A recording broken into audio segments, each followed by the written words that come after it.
What's up, guys? Cody Bidlow with sprintingworkouts.com and ATHLETE.X. Today I want to talk a little bit about push press, jump squats, and go over this workout that I did. It's going to be a shorter video than usual, hopefully, so I'll try to make it quick for you guys.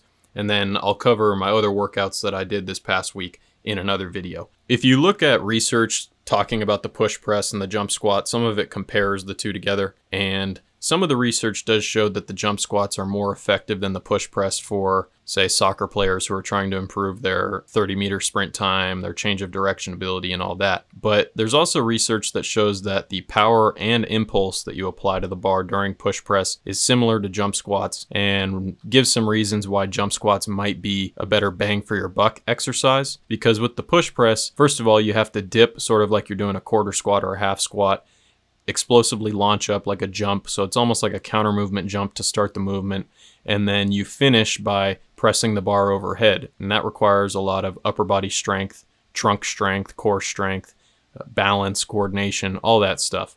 So the push press, you're getting a little bit more as far as you're covering more bases. You're covering leg power, leg strength, trunk strength, upper body strength, balance, and coordination. What you give up is that it's a little bit less specific to sprinting and jumping, but what you gain from it is probably, something that is worth gaining through some of your training. Now, the reason I combine the two exercises, I do the push press and then I do a low load jump squat, like holding a 25-pound plate, is because that way I'm combining the less specific exercise that is more force oriented, a little bit more strength oriented because of the upper body and trunk strength component. I'm also getting that balance and coordination stimulus by having to balance the bar over my head without dropping it on me. But then I combine that with the low load jump squat, so that way I'm getting the higher velocity power outputs that are associated with that exercise. I'm still getting the benefits that I would get from doing a jump squat, but I'm doing it at a lower load, so I'm not risking snapping my back in half. And I think it's just a little bit more specific for sprinters to do jump squats at lower loads. So by combining the two exercises into a superset where I do the push press and then I do the jump squat, I think I'm getting the best of both worlds. And I would suggest you guys give this a shot in your training at some point. You don't have to go super heavy. I've been going like 60 to 75% of my 1 rep max with the push press, really just trying to be very stable in my core, strong in my core, really using my legs and not just trying to do a kind of a half-assed little dip before I press it up, but really trying to jump with the bar and then finish with an explosive overhead press, having to balance it over my head and all that. Combining the two seems like a good idea. And the fact that there is research that shows, hey, this is probably a good way to be time efficient in combining lower body power with upper body and trunk strength by using the push press, and then following up with the lighter, faster, arguably more specific exercise of the low load jump squat, seems like a reasonable way to train. If you guys do give it a shot, let me know what you think, see how it feels, see if you like it and all that. Now, after I do the push press and the jump squat, I went into some straight leg box jumps. I'm probably going to be doing less of the straight leg box jumps going forward because I think for me with my hip issue, I need to be doing things where I'm recovering the foot or recovering the leg in that cyclical motion that we see in sprinting.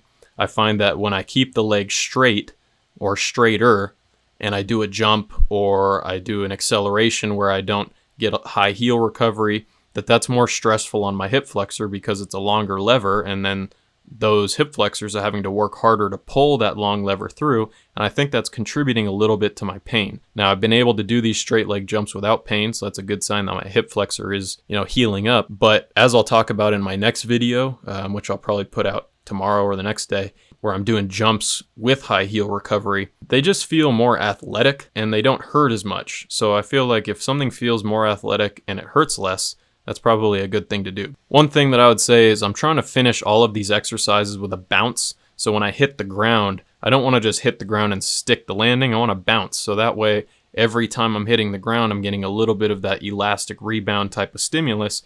And maybe I can train my body and my brain to always want to bounce off the ground. And if I'm always bouncing off the ground, when I go to sprint, maybe it'll be easier to bounce off the ground then.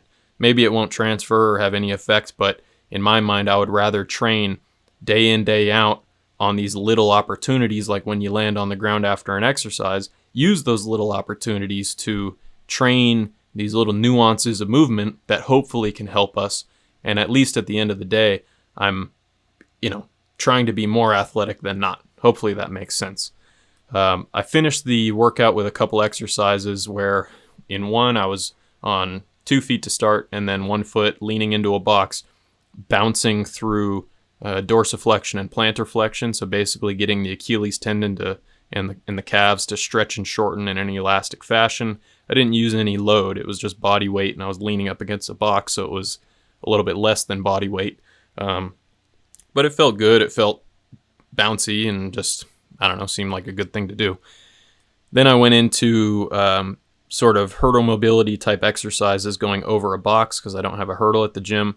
Just trying to get those hips to open up a little bit more, work not only hip flexion straight up and down, but a little bit of movement side to side in the hip. And then finished with high rep hip flexion on the cable machine. I think that there is room in your training for very high reps, which for me, 25 reps is pretty high.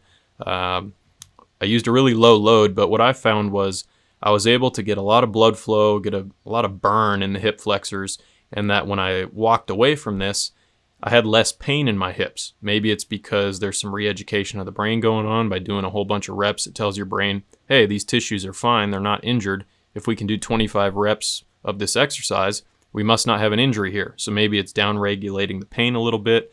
I think that by getting a lot of blood flow in there, that's going to help with healing. By doing high reps, we're going to have good muscular endurance, and our hip flexors need to have good muscular endurance if we're going to take 45 strides, 20 to 25 strides per leg. It makes sense to me that we should probably have some muscular endurance in the hip flexors. So all around, between the pain reduction, the blood flow, muscular endurance, and the fact that the hip flexors do not carry a high load when we're sprinting, seems to make sense to me that low load, high rep hip flexion would be a good thing to do, especially if you have issues with hip injuries.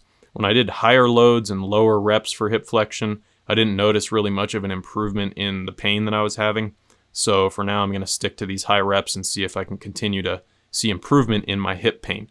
So consider using the push press, consider combining it with a low load jump squat, see how you feel. To me, it seems like a good bang for your buck superset to get both power, upper body strength, trunk strength, and power at lower loads and higher velocities. So give it a shot. I'm happy to hear what you guys think about it, and that's all for now. So I'll catch you guys next time. Be sure to keep an eye out for my next video coming out as well. This is Cody Bidlow with SprintingWorkouts.com, signing off.